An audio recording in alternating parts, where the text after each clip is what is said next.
I'm Neil Spizak. I'm the production designer.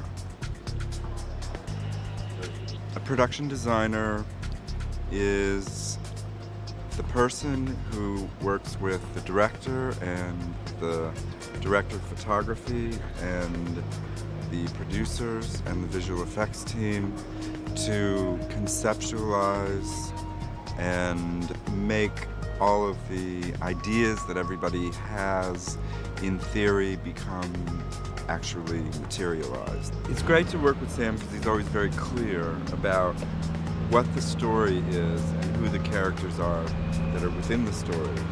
And he's always very receptive to hearing what you might have to say and what might help him get to where he's going.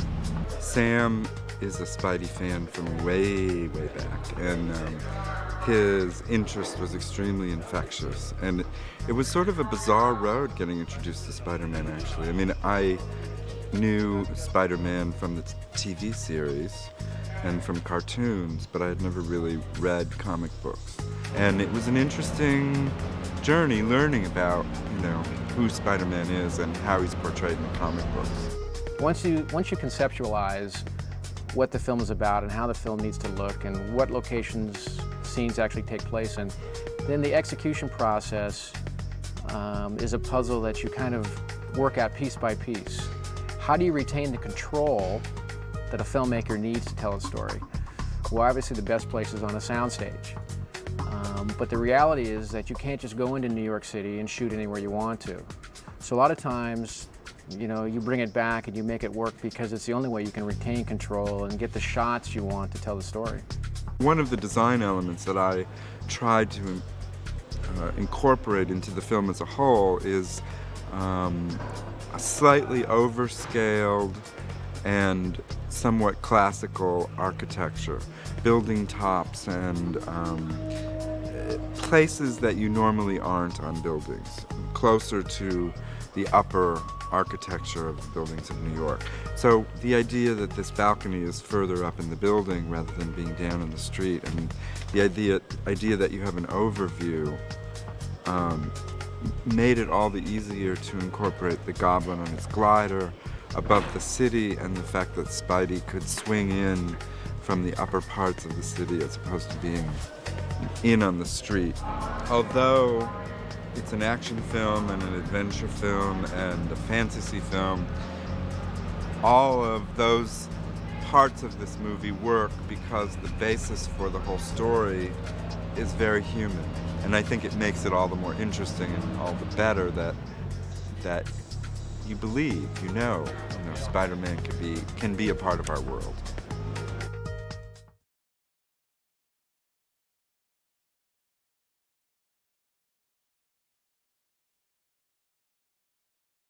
My name's Ozzy, the art department coordinator for Spider-Man, and this is where the Sam's creative vision and Neil's design vision come together for the movie.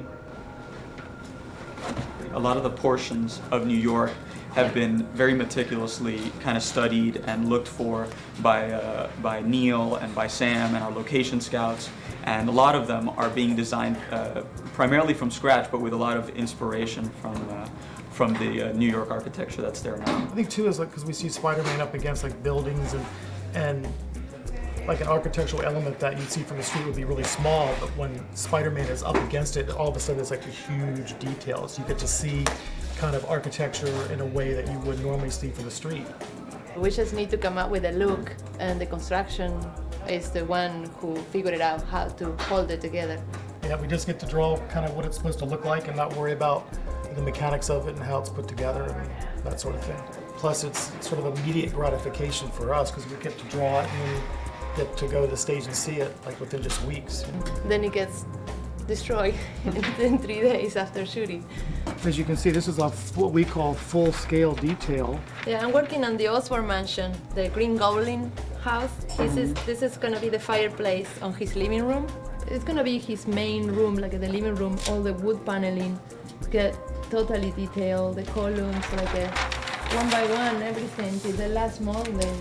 Sometimes, you're drafting a building and some part of the building had to stick out farther out or had to be bigger or had to be in a certain shape to accommodate Spider-Man landing on it. You'll be able to see parts of New York and POVs of New York that you would have never seen before because of the things that Spider-Man does and the positions places he goes. It's like yeah. all the places you were looking at from the street that you wish you could go see and go sit on that nobody ever has been able to do. The team that Neil has assembled for the art department, we pretty much keep it like a family. We're very kind of close with each other, and it's a very personal kind of a team. Rather, sometimes in these big pictures, you have such a big art department, it becomes very impersonal. And I think we've been able to maintain great communication between the departments. Sure. Yes, yeah. we've had a lot of fun.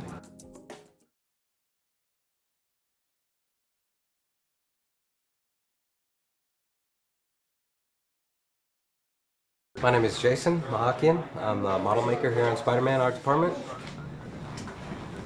I'm having a great time here just because there's a lot of work to be done, a lot of models to be made. We make models for several reasons. Generally for us in the art department, this is where we design and develop our sets or main props. And it helps us flesh out design and flesh out our concepts, which are then presented to the directors and the producers for discussion. What happens most frequently is that we'll have illustrators doing sort of keyframes or big glorious paintings of like main shots of the movie. It's then discussed with the art director and the production designer as far as what the action requires, what kind of a set we need, what it should look like. And then I'll take a lot of the set designer's drawings and then build models from those. All the departments want to look at the models so that they can have an idea of what they're getting into before they actually get on the set. That's one of the things I like about this job, is that it's very sculptural, and I have to sort of use anything that will convey the message of what we're trying to get across in the set. I always loved comic books. I love the stories. I can't say that I was a really big fan, but I was always fascinated by the illustrations and the fantastic places that they could create in the comic books. It definitely influenced me.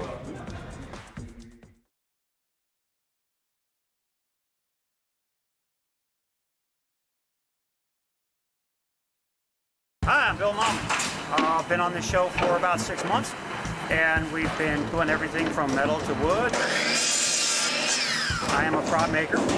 I build sets from the bottom up. We make everything that goes from blueprints to walls. Then the set dressing comes in with curtains and chairs and everything else. But everything that's solid on a set is construction. That's what we build. We build the doors, we build everything, stairs, everything that works with walls on the exterior part of the set.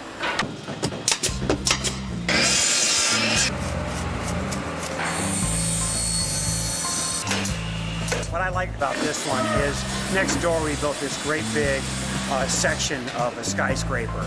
We built the middle section, and it's really nice. We started out with a metal deck that's 20 feet in the air, and then we went 65 feet in the air above that, and another 20 feet above that for all special effects.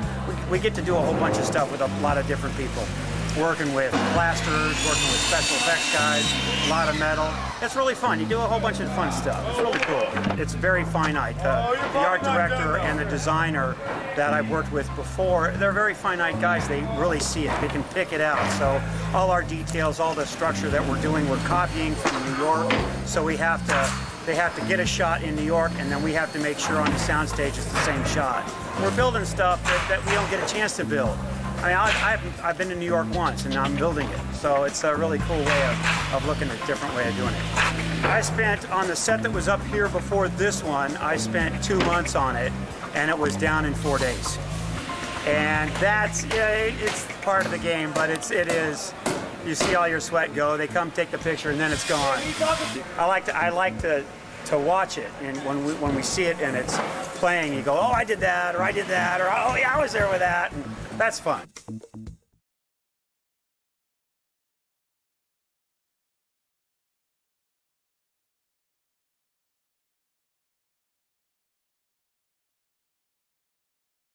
My name is Steve Kutcher, and I'm the Spider-Man behind Spider-Man.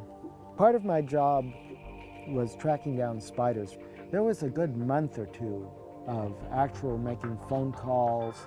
I was calling everybody I knew who was in the spider business where I thought I would have a reasonable chance to get spiders. And it wasn't just getting spiders. What I had to be able to do was get duplicate spiders when I needed them on cue. So if somebody said, oh, I've got 3 spiders, well, that's no good. I said, could you get some more? Well, maybe.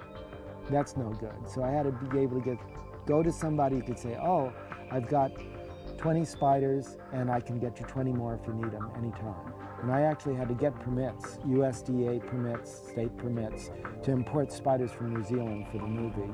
And that was a big deal. And you don't do that overnight. A lot of people say, oh, I'll go out in my backyard and get some spiders. I've got lots of them. But when it's raining and it's cold in the wintertime, you're not going to find too many spiders, especially ones that are large enough to use for a movie like this. So it's quite challenging. One of the scenes calls for a spider to bite Peter Parker, and as you can well imagine, if a tarantula was webbing down from above onto his hand, he would probably notice it. So a large spider was not on the agenda, and I had to track down small spiders that would work. We actually picked a variety of spiders, and one of the spiders we picked is a steatoda. The spider is a small spider, and we had it actually webbed down from the ceiling. I was in charge of the spiders for the movie Arachnophobia. In that movie, we used a spider called Delana canceroides, which is a giant crab spider. And I was lucky enough to track it down in New Zealand, and when Sam saw it, he really liked it. And so we used this as one of our spider candidates in the movie. And I'll have him climb up to the top. And you'll see he'll wave to you. One wave to the camera. Oops. We'll have him go down to the brush side and wave to you from there. And wave to the come on, get up there. Wave a little bit. Okay. The most amazing thing about these spiders is that they live in cracks and crevices. I'm going to show you something. I'm going to take it, put it in my hand, and I'm going to put my hands together. And when I open up my hands, you'll see where the spider is. Oops, and put them and do it again until it's set. And then to make it move, all I have to do is just tap it. And it's off again. So this is a really active spider, a harmless spider, and a very good moving spider. And actually, it crawls just like Spider-Man. He can walk up walls. I'll put him on this glass and you'll see he'll be able to climb up. He can climb up a vertical wall just like Spider-Man. So when I got a call to do the movie Spider-Man, I immediately thought of this spider, because if there's one spider that can crawl up anything, it's this one. The original spider, when I first saw the drawings, I had to try to duplicate a drawing that it was the artist's concept of what the spider should look like for Spider-Man. And I tried to come up with that, and one of the ways we tried was by putting on prosthetics, and another way we tried was by painting. And when we showed these options to Sam Raimi, the director, he decided on one with makeup, and that's what we did. We went with a specific design. When you put makeup on, not only do you have to use the right type, but you can't just put it on anywhere. You have to be aware of their breathing holes. Spiders have their breathing holes on the underneath side, right about here, and the makeup was put on the top, so it wouldn't hurt the spider at all. We used this is a painted Black Widow, and when we were done, you can see the paint came off. See that? Since it was wintertime and spiders were hard to come by, one of the options would be mounting up spiders. So I mounted up some spiders. These are live spiders with some prosthetics on them, and thinking, well, maybe we could lower them down on a string, or maybe you could take a rubber spider, a small rubber spider, and lower that down on a string for biting. But the trouble with that is it looks like a rubber spider that's being lowered down on a string. There's no movement, and so it looks a lot better using live spiders. There wasn't that many takes, less than a dozen, because I did not do this alone. I had 4 assistants, Michelle, Matt, and Maya. and all of them were very helpful. And what they would do is they would bring over the rack of spiders like this. And this is also how we kept the spider. So if we needed a spider, all we'd have to do is pull it out. There's one. Pull it out of its little cup device. The spider stays in the top, and then I would have them test each spider before they handed it to me so that I knew that the spider was ready to web. And then I would take the spider and web it down and try to make it hit Toby's hand. And that was a challenge too. I can't say enough to thank the web makers, Robin, Mike, and the property crew, and some of the other people who helped out, as well as Sam's direction, because they were the ones that guided me. I like to consider myself as having some talent, but having that guidance is helpful, so I know the direction to go. Sometimes they made it a little challenging, but I tried to give them options so that they could choose the best spiders. Toby was fun to work with. I had to reassure him about spiders, especially when the spider came down on his hand. He was a little nervous about that. I always tell people exactly what's going to happen, what the risks are, and he went for it, and it turned out fine. The lady who played the tour guide in the genetics lab came to me a number of times to ask for the proper pronunciation for spiders, the names of the spiders, and some information about spiders. So it was helpful for me to be there just to answer those kinds of questions. And if anyone else had a question as to something about a spider, it was also good for me to be there for that. So it's really important. It's a good idea to have a consultant. And when you have a movie about Spider-Man, it's a good idea to have somebody who's a spider expert on the movie. And I like to tell people I'm the Spider-Man behind Spider-Man. Well, in this version of Spider-Man, it takes place in a genetics lab where they actually take different species of spiders and they remove their DNA and combine and make a new super spider that has a lot of these traits. That spider gets loose in the genetics lab, and unfortunately, or fortunately, Peter Parker gets bitten by it. I got a call from Robin Williams, who is the property master, an excellent man, and he said that they were looking at getting some spiders for Spider-Man. And he also mentioned that they had tried out some tarantulas, and Sam didn't want any tarantulas. And so I came in and I did a show and tell. I've been interested in insects and arachnids ever since I was 3 years old. I went on and got my master's degree studying insect behavior. I started working in the film industry around 1977 or 78, and I have a tremendous number of films and commercials and things I've done. Some of the things I've done have been to release 1,000 butterflies at a wedding, to have 6,000 beetles come out of a man's chest, to make a spider crawl into a slipper from 4 feet away in one try, to make a cockroach run across the floor for a foot and then flip over on its back. So these are the kinds of specialties I have. So when Spider-Man called, I was really excited. I said, this is a movie I should be doing.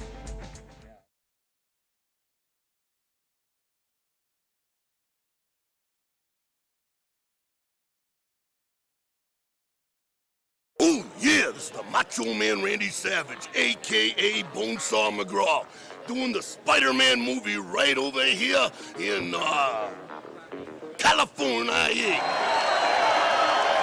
Bonesaw McGraw, the toughest guy that ever lived, and everybody's got confidence in me because they put up money, and I back it up because we don't have to pay anybody $3,000 because I beat up everybody, you know the deal? Until they get this unknown guy. There's always one person that ruins the party, and we got this guy called Spider-Man. Beat him up, knock him out. Sam Rainey taught me so much. It's unbelievable, man. Just follow him around. Everybody knows he knows the deal, you know what I mean? And we just kind of like, have blind faith. You know, it's just the opposite of wrestling. They send you out there on your own. It's kind of live at 5, but over here, he's got that POV. I've learned some 3 letters to put together now. You know what I mean? I'll be directing pretty soon, I think. You know, I don't know. These guys know what they're doing. Colombia Pictures, and it's pretty sweet. I'm just glad to be a part of it. Come on! Get me over here! I don't know, man. I'm not acting. I'm actually trying to beat these guys. You know, I'm into my own thing. I guess that makes me a good actor when you get into the role. You know, I woke up this morning and somebody said, "Hey, Randy, how you doing?" I said, "Hey, Bonesaw, how you doing?" You know what I mean? So I'm into the character. You know what I mean? If that's a good thing, that's cool. If it's an ego problem that I have, then that's bad. Bonesaw.